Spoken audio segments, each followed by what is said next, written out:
Hadi İsmail.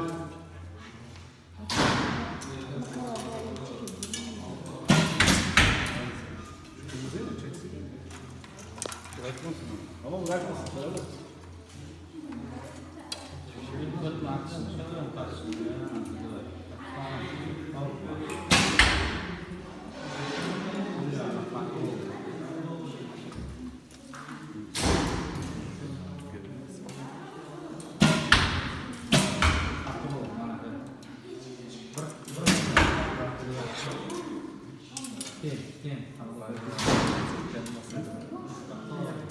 Başka atıyorum ben de. Olabilir mi?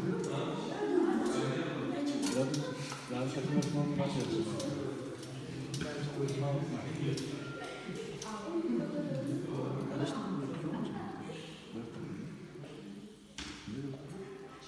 Onlardan iki takım güzel çıkartıyor.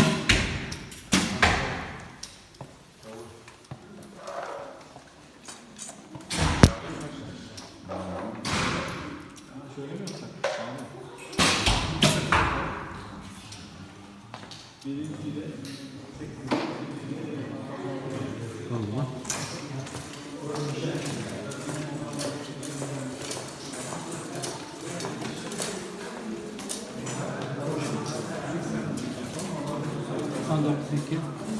Ne anlam?